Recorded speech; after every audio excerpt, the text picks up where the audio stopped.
Hola, bienvenido a mi canal YouTube. Vamos hoy a actualizar el manejo de la pancreatitis aguda grave en el contexto del cuidado intensivo de esta patología. ¿Cuándo debemos los intensivistas o los internistas llamar a un cirujano para que nos apoye? La pancreatitis como proceso inflamatorio agudo del páncreas es un diagnóstico clínico. Es el médico que atiende a la emergencia, el que hace primeramente el abordaje diagnóstico con la característica dolor en el epigastrio y con elevación de las enzimas. Es una enfermedad cada vez más prevalente en el mundo dependiendo de los hábitos alimentarios y de la ingesta alcohólica. En promedio 35-40 pacientes por 100.000 habitantes. En Latinoamérica está en el orden de los 15 por cada 100.000 habitantes.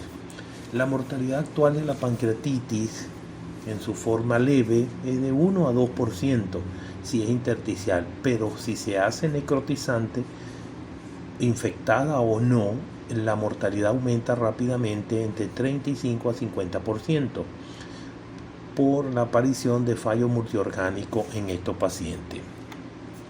Aquí vemos una imagen de el páncreas. La ubicación retroperitoneal del páncreas lo hace inaccesible muchas veces para el examen físico y hace de que la enfermedad evolucione en forma subclínica hasta que aparecen los primeros síntomas del dolor transfixiante y el deterioro de la condición del paciente. La fisiología pancreática explica por qué este órgano es puede ser tan difícil su abordaje, ya que tiene una función exocrina y una función endocrina. La función exocrina que se da en los acinos pancreáticos secreta las enzimas digestivas para todo el proceso de digestión proteica, carbohidratos y grasa. Y la acción endocrina a través de los islotes de Langerhans produce fundamentalmente insulina, glucagón y el péptido vasoactivo pancreático y la somatostatina. La función fundamental del páncreas es la digestión enzimática a través de enzimas claves como la tripsina, quimiotripsina, carboxipolipeptidasa, que van a digerir a las proteínas a péptidos. La carboxipeptidasa va a estos péptidos a producir los aminoácidos. Esta tripsina es la fundamental en el proceso de la digestión y tiene un inhibidor de tripsina para que la enzima no pueda atacar al propio páncreas. Los hidratos de carbono son digeridos a través de la amilasa pancreática, se forman disacáridos y trisacáridos. Y las grasas tienen tres enzimas en el páncreas: la lipasa pancreática, la colesterol esterasa y la fosfolipasa. El estímulo de esta secreción en caso exocrina es mediado por el parasimpático a través del transmisor acetilcolina.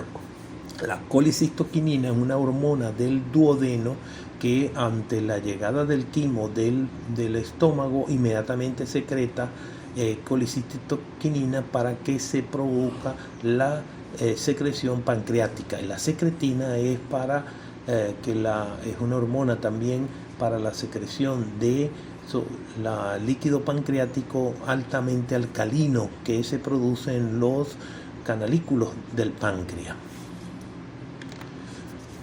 Por definición, tenemos entonces que la pancreatitis es una inflamación aguda del páncreas que puede causar complicaciones tanto sistémicas como locales, y así va a provocar entonces disfunción y falla multiorgánica.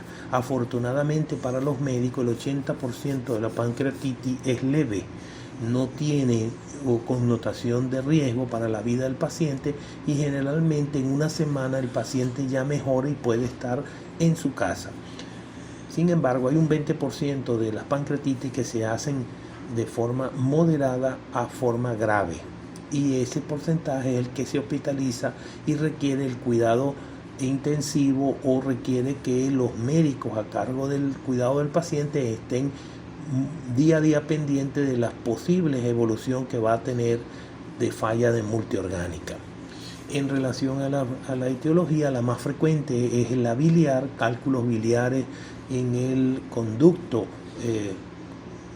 común entre el colédoco y el Wilson, originando entonces la pancreatitis. La alcohólica está en el orden del 15 a 20% y la hipertrigliceridemia, que es una causa metabólica, es bastante rara, menos del 5%. Existen otras causas, como vamos a ver, pero estas son las fundamentales. Es importante que sepamos que el diagnóstico de pancreatitis lo podemos hacer por dos enzimas fundamentalmente, la amilasa y la lipasa, pero tienen que tener 3 veces los valores normales de estas dos enzimas.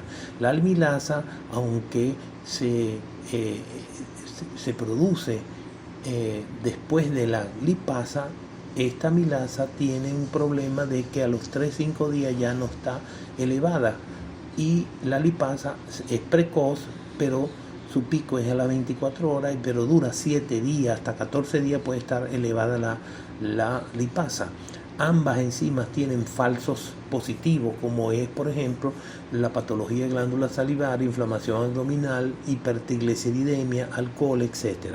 Y la lipasa en apendicitis, colecistitis aguda, cetoacidosis diabética, infecciones por VIH y macrolipasemia, ¿verdad?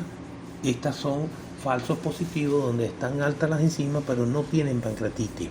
Existen otras enzimas, tripsina, fosfolipasa, carboxipeptidasa, lipasa, carboxiestercolipasa, isoamilasa pancreática, que también se elevan. Sin embargo, no tenemos forma de testearla regularmente en nuestros hospitales. Un marcador de un proceso inflamatorio importante es la PCR, proteína C reactiva mayor de 150 unidades a las 48 horas, indicará que el caso se trata de un cuadro pancreático grave. Los criterios diagnósticos de la última reunión de Atlanta, los criterios revisados de Atlanta de 2012 y que han sido ratificados en la última reunión mundial de 2018, donde existen la sospecha clínica está dada por el dolor y los náuseas y vómitos en el 95% de los casos, el bioquímico, la elevación de 3 veces la amilasa por encima de su límite superior, y en algunos casos tenemos que echar mano a los aspectos radiológicos, imagenológicos, para poder estar seguros de que el paciente tiene una pancreatitis.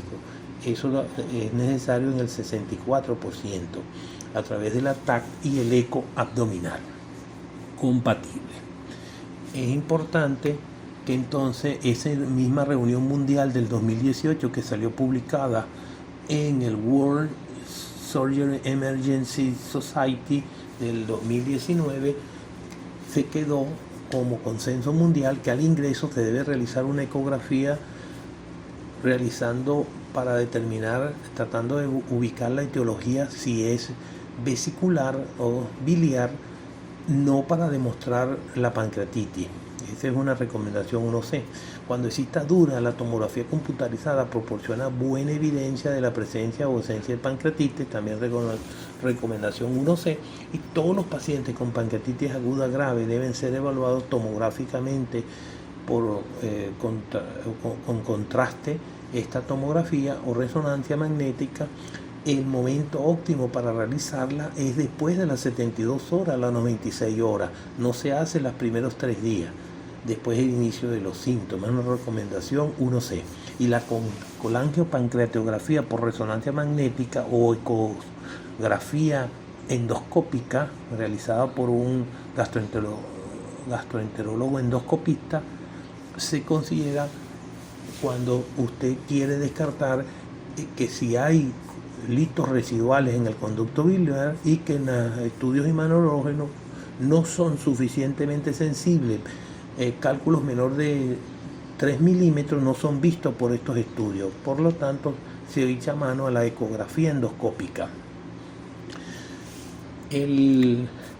Otras declaraciones en relación a la gravedad: los médicos tenemos que estar pendientes de clasificar a nuestros pacientes si la pancreatitis es leve, moderada o grave, y que si se asocia a insuficiencia orgánica persistente mayor de 48 48 horas de fallo cardiovascular, respiratorio o renal, ya que esta tiene una alta mortalidad. Ambos las formas para clasificar la pancreatitis se quedó en aceptar la clasificación revisada de Atlanta y la clasificación de la gravedad de la pancreatitis aguda basado en determinantes definidos por esta revisión, ya que todos los demás escalas pronósticas no tienen mejor sensibilidad y especificidad y valor predictivo que esta clasificación revisada de Atlanta, de manera que a nivel mundial todo el mundo debe estar hablando de la clasificación de la pancreatitis de acuerdo a los criterios de Atlanta.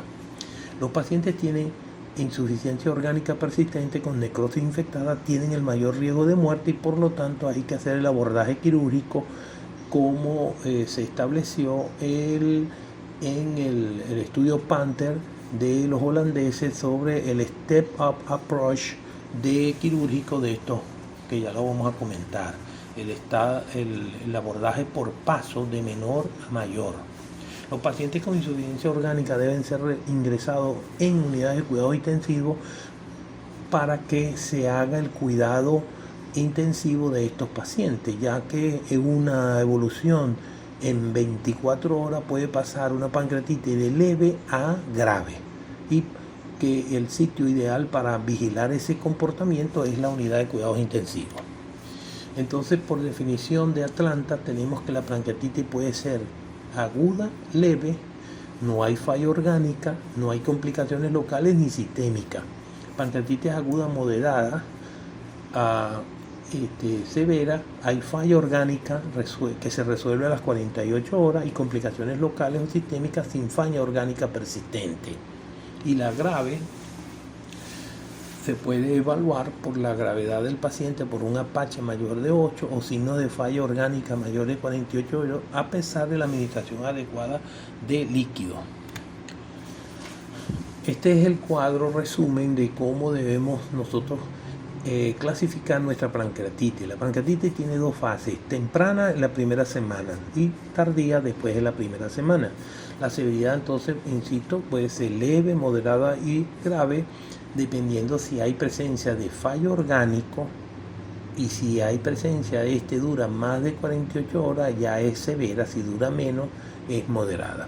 Y las dos formas de visualización tomográfica de una pancreatitis son la forma edematosa o intersticial y la forma necrotizante. Estas dos formas de presentarse van a conducir a complicaciones. Si las complicaciones locales en el páncreas, menos de 4 semanas, se produce colección pancreática aguda, que es una colección líquida. Y después en las 4 semanas se produce el pseudoquiste. En la pancreatitis edematosa intersticial origina el pseudoquiste. Pero si tiene necrosis durante las primeras 4 semanas, se produce una colección necrótica aguda. Y de mayor de 4 semanas, entonces esa necrosis se va a hacer en la forma Waldorf necrosis pancreática o necrosis amurallada del páncreas. En relación a la etiología y la fisiopatología de la pancreatitis, que tenemos que, dependiendo de lo que causa la pancreatitis, tenemos el 60% de obstrucción ductal por litiasis o daño acinar de la parte exocrinea del páncreas o transporte defectuoso en los canalículos pancreáticos.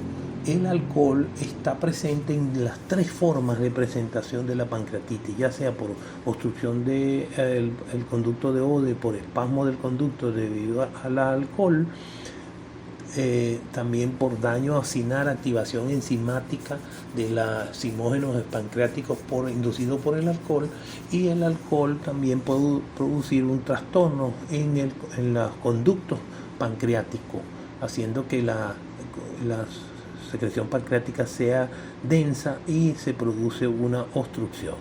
Las otras formas de pancreatitis están asociadas a malignidad, tumor de cabeza de páncreas o formas de páncreas division o disfunción del esfínter, también por traumatismo, isquemia, medicamentos, sobre todo esteroides, azathioprina, antiácida, ácido valproico, etc. Y la herencia, hay una forma hereditaria de pancreatitis muy rara, pero que se debe a un problema del canalículo. La hipercalcemia y la hipertrigliceridemia son formas metabólicas y hay una forma autoinmune de pancreatitis inducida por respuesta inmunológica. En relación a la fisiopatología de la pancreatitis alcohólica, entonces sabemos que los efectos tóxicos directos del etanol sobre el páncreas para formación de acetaldehídos, que son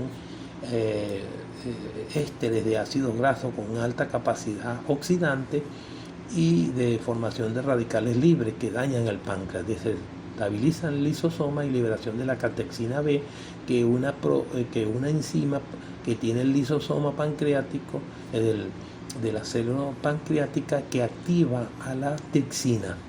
El aumento del tono del esfínter de Oddi, aumento de la agregación de proteínas en los ductos pancreáticos y agregación de la lipotactina y glicoproteína 2 son mecanismos a través del cual el alcohol induce la pancreatitis. Entonces, los 4 mecanismos que se originan para producir la pancreatitis son: el primero es el reflujo de la bilis por un cálculo obstruyendo la ampolla de Vater, el aumento de la presión intraabdominal por ese mismo mecanismo, un reflujo del contenido duodenal, también se produce en la pancreatitis, y activación primaria de los enzimógenos pancreáticos. Es importante también que sepamos de que la mayoría de la pancreatitis se provoca a nivel de la célula acinal pancreática, a través de que el estímulo colicitoquinina y alcohol, cuando están juntos, produce un aumento de la secreción de tripsinógeno, que es rápidamente activado a tripsina, que es la hormona fundamental que provoca la activación de todas las enzimas pancreáticas.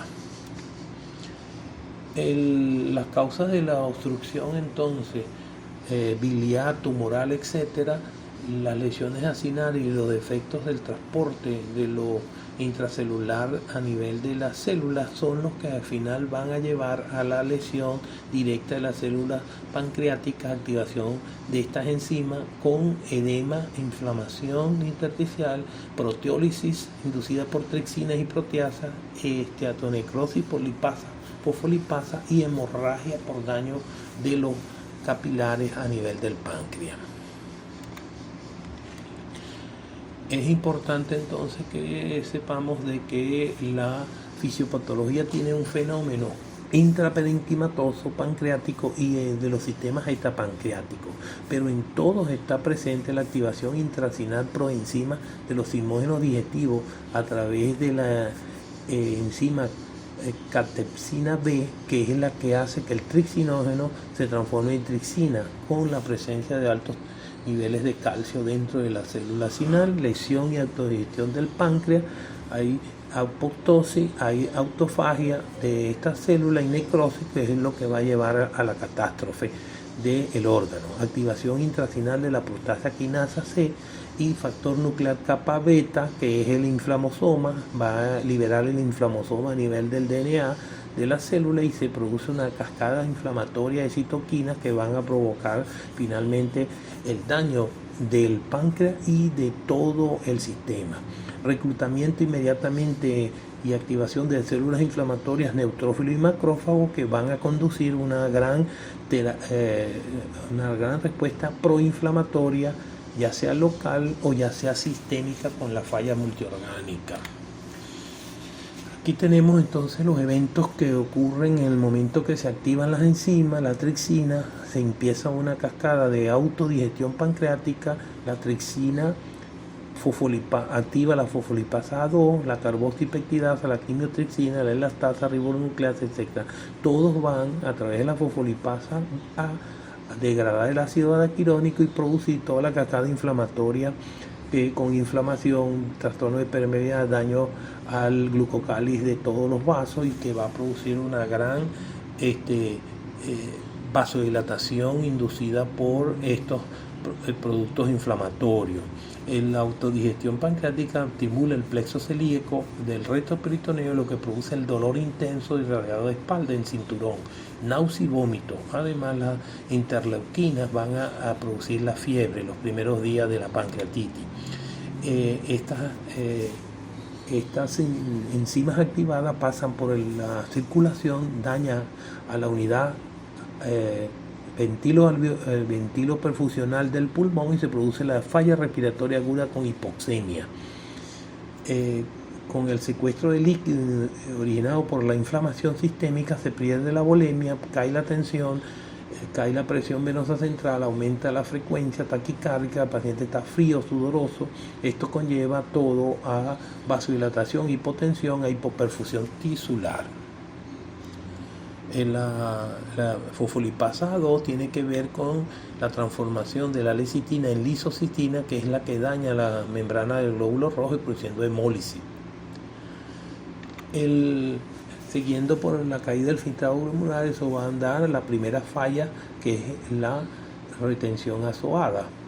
Después el paciente con esa retención azoada y caída del filtrado va a acidosis metabólica, que es exagerada por los cetoácidos inducidos por la necrosis de los islotes pancreáticos del ángina, que cae la insulina y aumenta la glicemia y produce la glucosúrida, y el paciente tiene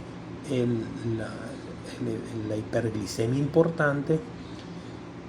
La activación de factores de coagulación, la activación de complementos aumentan la necrosis de los islotes y va a producir isquemia, trombosis y caída de factores de coagulación.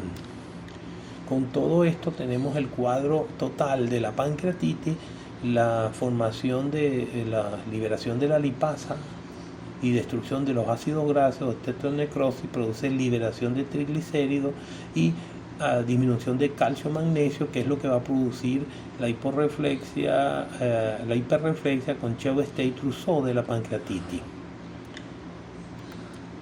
En conclusión, la fisiopatología tiene obstrucción, que es fundamentalmente la más frecuente por cálculos, litos en la ampolla de Vater, la alcohol, por todos los mecanismos como el alcohol aumenta la sensibilidad de la colecitoquinina del ácido pancreático, gránulos y lisosomas inestables con alteración. Esto es a nivel del ápice de la célula del ácido pancreático. Se produce una colocalización de los zimógenos pancreáticos con la catexina B, que es la que activa estas enzimas, disfunción de los transportadores a nivel de los canalículos. La hipertrigliceridemia, el mecanismo es aumento de ácidos grasos libres con su potencial oxidante y radicales libres, inhibición de los complejos 1,2, 1,5 mitocondrial, lo cual detiene la síntesis y fosforilación oxidativa, el ciclo de Krebs, originando entonces una deprivación de compuestos de alta energía, aumento de la producción de factores de necrosis tumoral alfa y la hipercalcemia, aumento del calcio intracelular que activa las enzimas. La hipocalcemia, que se origina durante el proceso pancreático, se debe a formación de jabones de calcio, disminución de la acción de la paratormona, aumento de la acción de la calcitonina, translocación intracelular de calcio, hipomagnesemia. Es una complicación metabólica común en las formas graves de pancreatitis. El síndrome de respuesta inflamatoria sistémica se origina por toda la cascada inflamatoria que se produce en el páncreas. No solo hay trombosis microvascular, la fosfolipasa 2, acción sobre la lecitina y destrucción del glóbulo rojo, y todas las enzimas del proceso inflamatorio del inflamosoma a través de la activación del factor kappa beta núcleo. ¿Cómo hacemos diagnóstico a través de imágenes? Lo primero que hacemos para descartar obstrucción biliar es la ecografía abdominal, buscando fundamentalmente signos de obstrucción biliar, la presencia de lito y aumento del diámetro del colédoco, indicando que hay una condición de obstrucción. Otra técnica es tag abdominal con contraste. La técnica tiene que ser con contraste porque si no, no podemos diferenciar un proceso inflamatorio de un proceso necrótico. La diferencia la vamos a ver ahorita, cómo diferenciamos una necrosis de una inflamación pancreática. Y recordar que debe hacerse entre el tercero y el quinto día, hacerse la tomografía. La resonancia magnética se utiliza para una colangiografía por resonancia magnética tiene una muy buena sensibilidad para detección de coledocolitiasis, sensibilidad del 98% y especificidad del 84%. ¿Cómo diferenciamos una pancreatitis edematosa intersticial de una pancreatitis necrotizante? Lo hacemos porque a los 40 segundos de inyectar el contraste vemos que hay un realce homogéneo en todo el páncreas que alcanza entre 80 a 150 unidades Hounsfield de todo el páncreas, y puede estar rodeado de inflamación peripancreática que tiene una cantidad pequeña de líquido. Ahora, la necrotizante, la característica es que no hay realce homogéneo del páncreas, sino que se ve zonas de hipodensidad cerca de los 30 unidades Hounsfield en esa parte del páncreas que está necrosado. Esto ocurre en el 5 a 10% de los casos. Hay 3 subtipos de necrosis pancreática. La más frecuente es que esté peripancreática y pancreática, 75%. La más rara es la pancreática y la peripancreática en el 20%. Entonces, de acuerdo a la clasificación de Atlanta, ratificada en 2012 y ratificada en 2018, la pancreatitis tiene que clasificarse en su forma en la primera semana, si es aguda edematosa intersticial, donde se ve aumento del tamaño del páncreas difuso y realce cuando se le inyecta entre el 30 a 40 segundos inyectado el contraste, que tiene que ser no iónico y posmolar para que no dañe el riñón, y está rodeado por inflamación peripancreática tenue, una pequeña cantidad de líquido generalmente peripancreático. La pancreatitis edematosa intersticial, entonces el paciente tiene colecciones líquidas que se producen en las primeras 4 semanas, se visualizan con áreas homogéneas de baja densidad. Cuando aparecen estas colecciones, no tiene pared definida, se ubican en los espacios retroperitoneales o en el receso esplénico anterior. La mayoría se resuelven espontáneamente y no deben ser drenadas por el riesgo que se infecten. Ahora, cuando se produce la pancreatitis aguda edematosa intersticial, después de las 4 semanas aparece el pseudoquiste, en el cual tampoco hay componente sólido, hay una pared definida, pero tampoco se drena. Hay que esperar porque a las 4 a 6 semanas este pseudoquiste puede resolverse.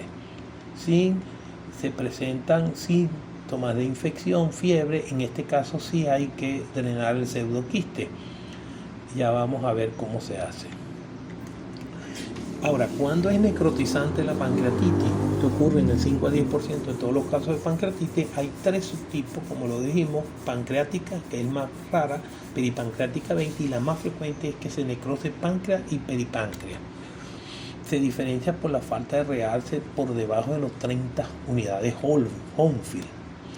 Aquí se ve una necrosis después de las 4 semanas, igual que en la pancreatitis edematosa intersticial. Se puede producir una necrosis encapsulada o llamada wall of necrosis, WON, que consiste en que esa necrosis pancreática se le forma una cápsula, es la cápsula de la parte necrótica pancreática que se colecta.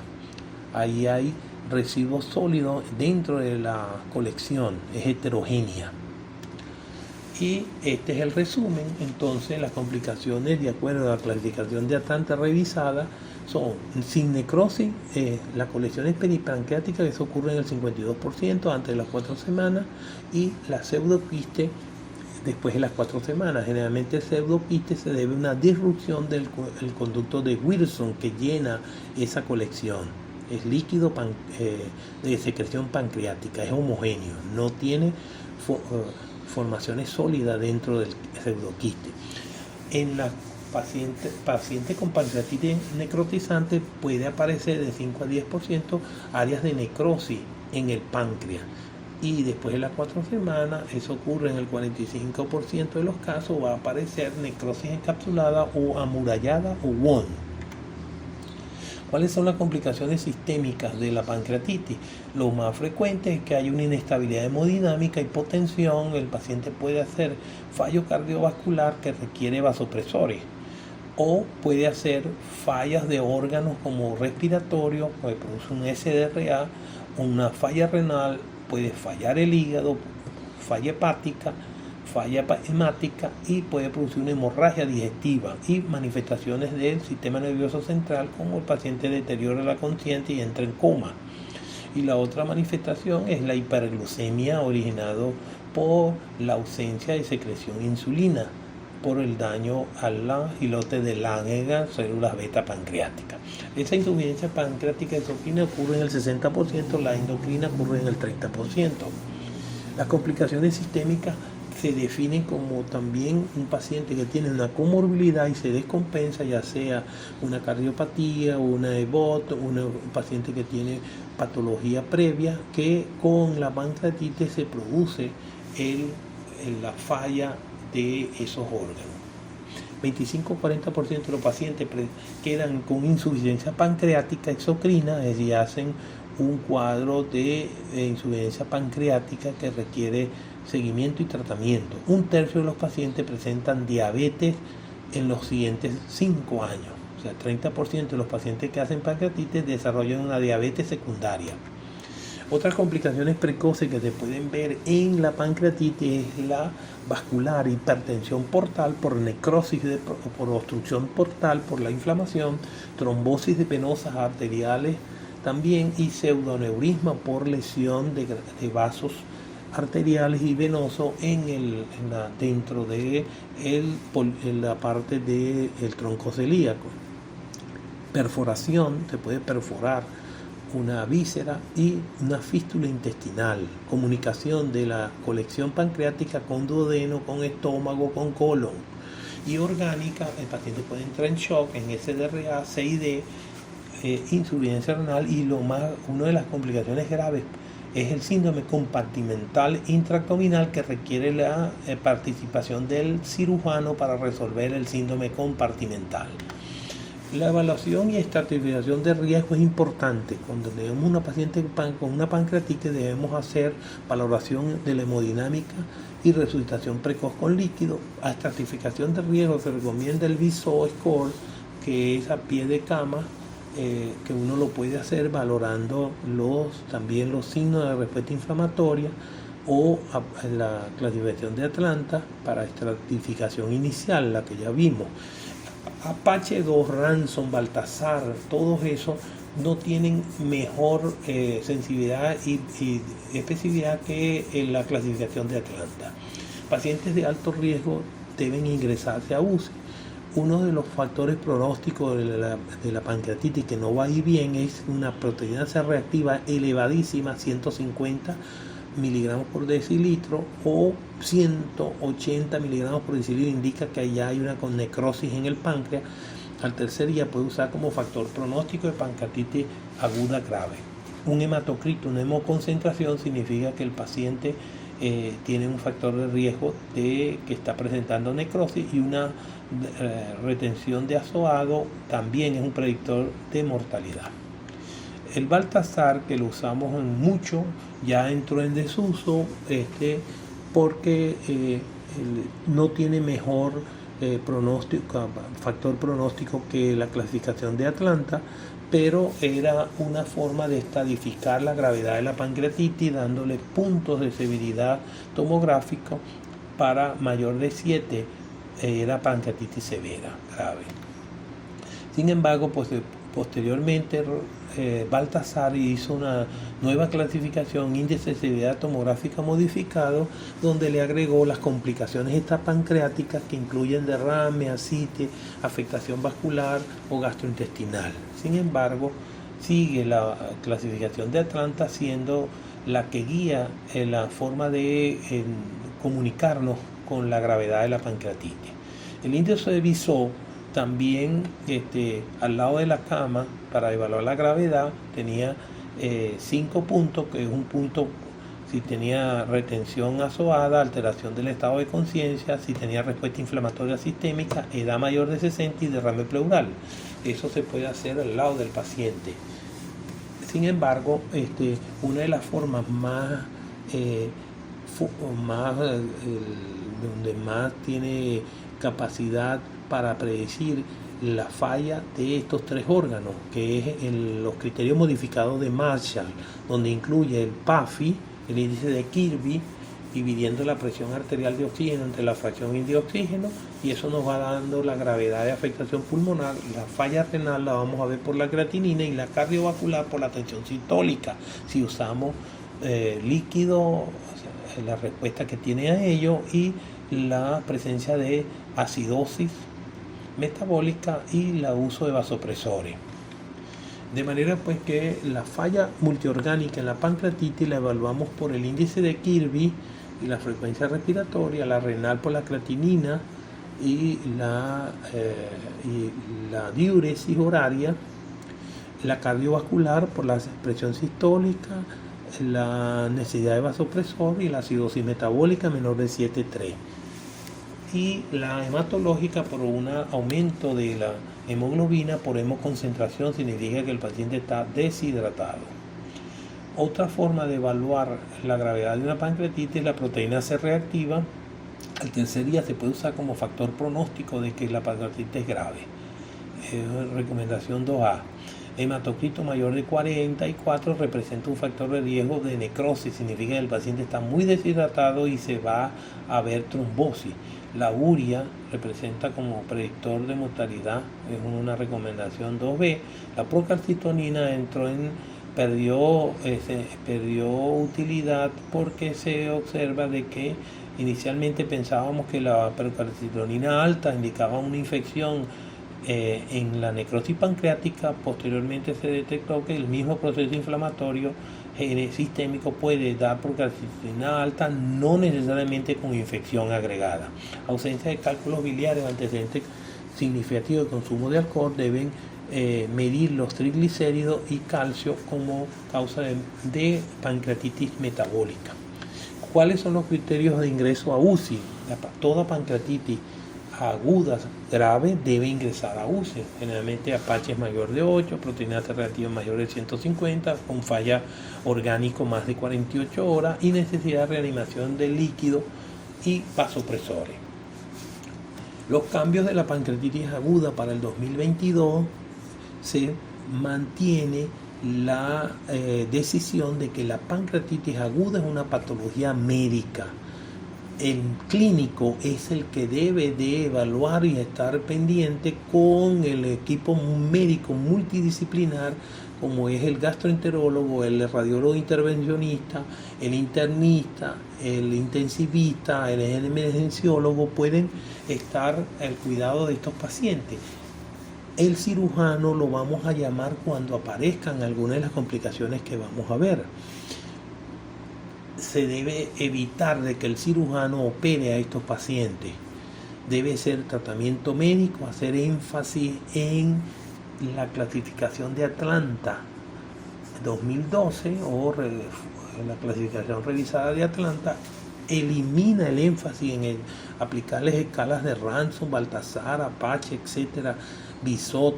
Lo más importante es hidratación. De acuerdo al estudio Waterfall, no se hace hidratación agresiva porque aumenta el riesgo de fuga capilar y daño pulmonar, falla cardíaca y empeora el pronóstico. Debe de darse analgesia a estos pacientes de acuerdo a la escala de la OMS, o incluso usar de predilección los opiáceos más que los antiinflamatorios esteroideos para evitar el daño renal. La alimentación debe ser inmediata. Entre las primeras 24 o 48 horas debe de alimentarse el paciente. Se dejó atrás el dogma de que la pancreatitis hay que darle reposo al páncreas durante 5 a 7 días. Eso se eliminó porque se ve que cuando usted deja al paciente en ayuna tiempo prolongado se produce translocación bacteriana que va a infectar la zona necrótica pancreática. De manera que ahora no se dejan los pacientes en ayuna una semana y deben de comenzar a comer a las 24-48 horas, porque se mostró que cuando se hace así mejora el pronóstico, no ingresan a cuidados intensivos y no se infectan. El uso de antibiótico profiláctico está contraindicado porque le va peor al paciente que antes usábamos antibióticos profilácticos. Ya eso se eliminó, porque el antibiótico, si usted da antibióticos sin tener el germen, va a crear panresistencia, y cuando se infecte la necrosis, ya usted no tiene antibiótico y aumenta la mortalidad de estos pacientes.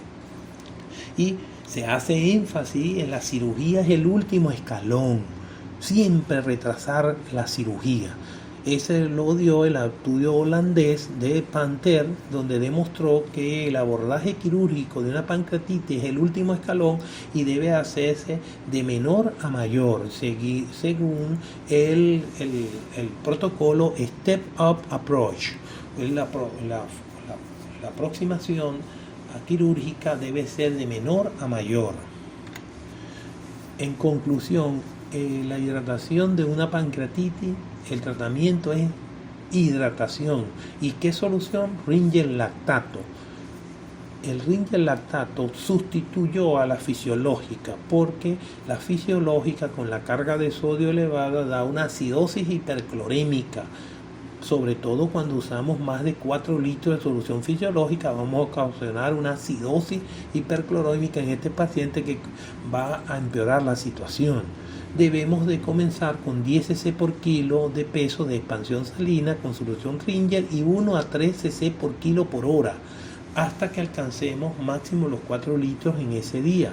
Si el paciente sigue todavía hipotenso, iniciamos vasopresores. El paciente tiene que estar siendo chequeado idealmente horariamente como cuidados intensivos, sino cada 4 a 6 horas. Los marcadores de correcta hidratación es que desciende el hematocrito por la hemodilución, desciende el boom, mantiene las cifras de creatinina normales y la tensión se recupera. La analgesia debe de evitarse, como decía los Heine.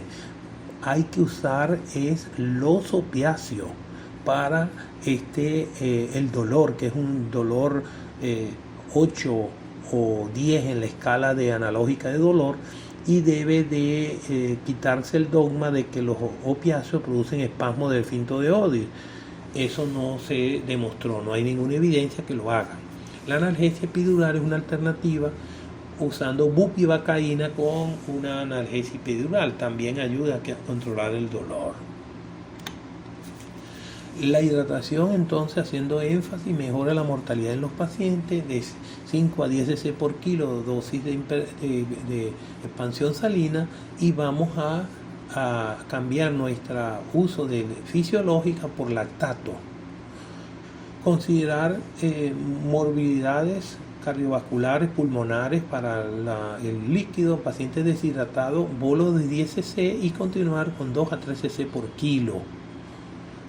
Revalorar cada 6 horas las metas, mantener frecuencia cardíaca menor de 120, sistólica, presión media entre 65 y 85, gasto urinario más de 5 cc por kilo hora, hematocrito entre 35 y 44 y el boom menos de 20 y la creatinina menos de 1.8.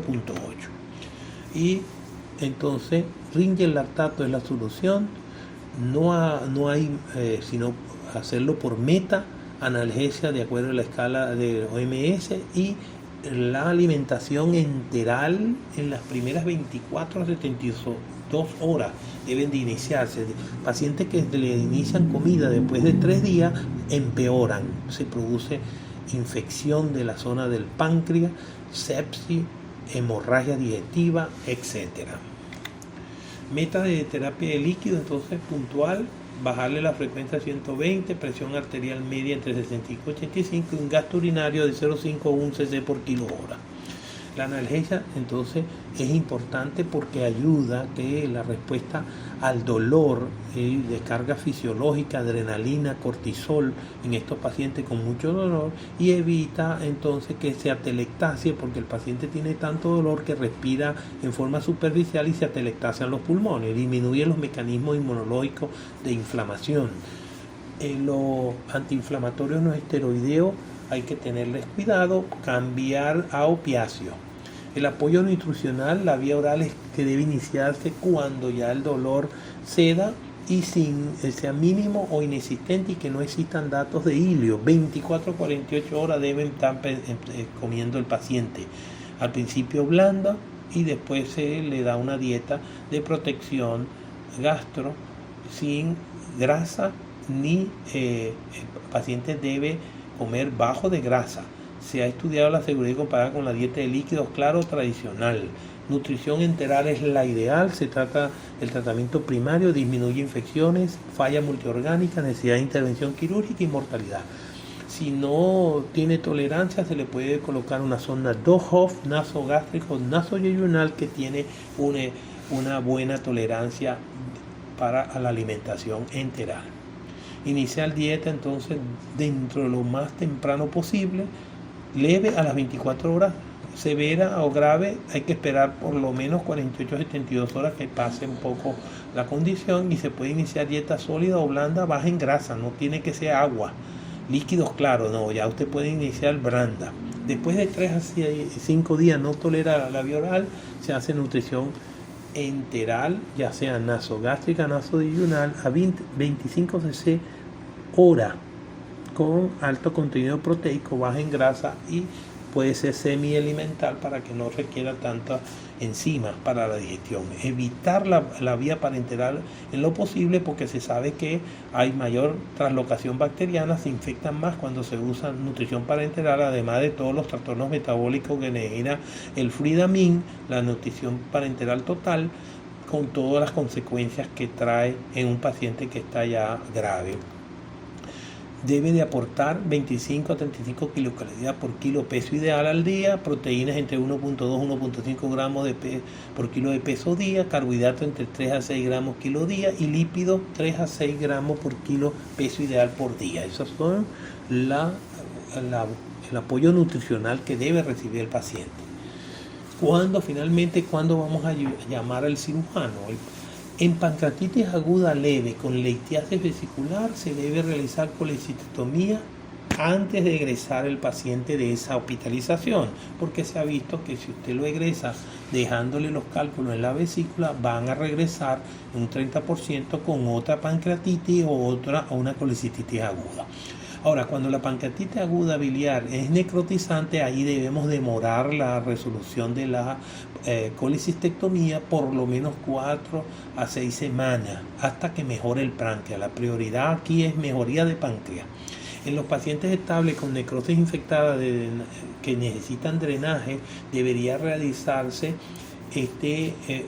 después de las 4 semanas, cuando ya se ha consolidado ya sea el pseudoquiste infectado o la necrosis amurallada en el caso de pancreatitis necrotizante. El drenaje quirúrgico, radiológico, endoscópico es la indicación. No debe ir a necrosectomía pancreática abierta. Es el último paso. En pacientes sintomáticos con necrosis infectada febril, la necrosectomía entonces mínimamente invasiva es la que se prefiere a la cirugía abierta, la parotomía abierta. Es importante cuando se indica la CEPRE en estos pacientes. La CEPRE de rutina no está indicada. ¿Cuándo debemos hacerle CEPRE? Cuando tenemos sospecha de una colangitis. El paciente tiene una colangitis biliar en el contexto de la pancreatitis. Ahí sí tenemos que liberar la obstrucción del colédoco. Está asociada a la colangitis y litiasis. Por litiasis, la CEPRE debe hacerse en las primeras 24 horas. Los signos de colangitis, acuérdense la triada de Charcot, Jean-Marie Charcot, que es fiebre, escalofrío y dolor en el hipocondrio derecho, o la péntada de Reynolds, que agrega a la triada de Charcot, agrega a la hipotensión y el trastorno neurológico. Si ese paciente tiene triada de Charcot o de Reynolds, tenemos que resolverle esa obstrucción con una CEPRE. Y eso indica porque la vía biliar está dilatada, hay sepsis y la única forma de evitar que el paciente se vaya a complicar es sacándole la obstrucción del colédoco.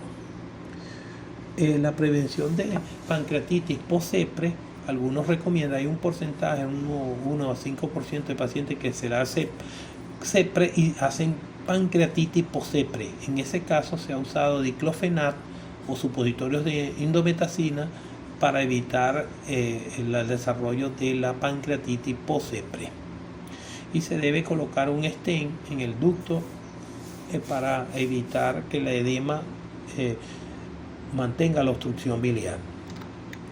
Entonces el estudio Panther holandés demostró que el llamado Step Up Approach de la pancreatitis para resolución de una necrosis pancreática infectada.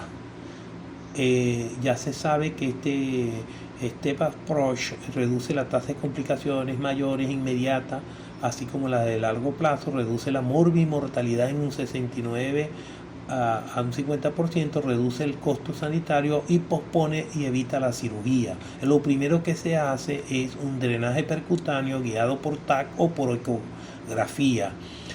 No mejora la situación, no logra resolverlo, entonces pasa a la otra etapa, que es necresectomía mínimamente invasiva. Eso puede hacerse de 3 formas. Necresectomía endoscópica transgástrica, lo hace el gastroenterólogo intervencionista, le coloca, hace una fístula entre el estómago, pared posterior y la transcavidad de los epiplones, la celda pancreática, y coloca un stent metálico, o si no resuelve podemos hacer desbridamiento retroperitoneal videoasistido o VAR, en ese caso a través de un abordaje por donde estaba el drenaje percutáneo, metemos el video y vamos a ir haciendo la limpieza del retroperitoneo. Y finalmente el drenaje laparoscópico anterior, que es en la otra forma, pero ya este abordaje va a contaminar la cavidad abdominal con el espacio retroperitoneo. Aumenta la morbilidad en la medida que vamos haciendo el step up, vamos de menor a mayor. Finalmente, si no logramos o hay indicación de abrir el abdomen porque está sangrando el páncreas o porque hay una obstrucción, hay un infarto de la arteria mesentérica o de la esplénica, o que el paciente tenga una hipertensión intraabdominal y está haciendo falla multiorgánica por hipertensión intraabdominal, entonces vamos a necresectomía abierta o laparotomía abierta con colocación de bolsa de Bogotá y para el lavado diario de esta cavidad. El Step Approach de necresectomía mínimamente invasiva permite el drenaje transgástrico, el drenaje retroperitoneal o el drenaje laparoscópico anterior. Minimiza el trauma quirúrgico, disminuye contaminación y translocación bacteriana y necesidad de UCI, y disminuye morbimortalidad. Los inconvenientes: pobre exposición quirúrgica, dificultad para drenaje de tejido necrótico sólido, viscoso y pérdida del tacto. El paciente el médico, el cirujano no toca al área, sino es a través del sistema de video. Varios procedimientos se repiten porque a veces no es suficiente un solo VAR. En la necresectomía mínimamente invasiva con drenaje transgástrico por cistogastrotomía, eso lo hace el endoscopista. Como muestra aquí, se coloca una stem que permite el drenaje hacia el estómago de todo el detrito del páncreas. Tiene una efectividad de 78 a 90% y muchas veces se produce hemorragia producto de que no se visualizan vasos, y durante la limpieza con el video se puede romper y produce una hemorragia. El necresectomía mínimamente invasiva o VAR se aborda el retroperitoneo a través, ya sea en decúbito lateral derecho o flanco izquierdo, lateral si la colección es posterior. Requiere existencia de drenaje percutáneo previo, es decir, habérsele colocado un catéter, colocación del troca mínimo 15 milímetros o 2 catéteres, neumoperitoneo puede necesitarse o no, y una óptica de 30 por grado de 5 milímetros, aspirador, pinza y drenaje por lavado. Mortalidad aquí es de 10 a 13%, la efectividad es de 68 a 85%. Y finalmente, la necrosectomía y mínimamente invasiva, drenaje laparoscópico anterior, consiste en hacer una laparoscopía vía anterior y tiene mayor riesgo de contaminar la cavidad abdominal. Es la última opción antes de pasar a la laparotomía abierta.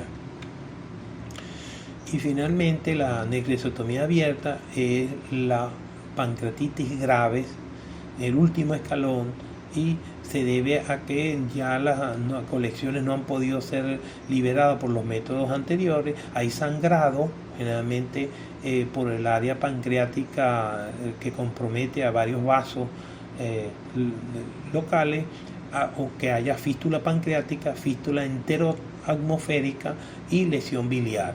La restauración no más de 24 o 48 horas después que usted coloca una bolsa de Bogotá, relación directa entre los días de la laparostomía y complicaciones, fístula enterocutánea, y el cierre de la laparostomía. A veces hay pérdida de domicilio y a veces hay que esperar que por segunda intención cierre el abdomen. Mayor mortalidad, mayor agresividad y complicaciones.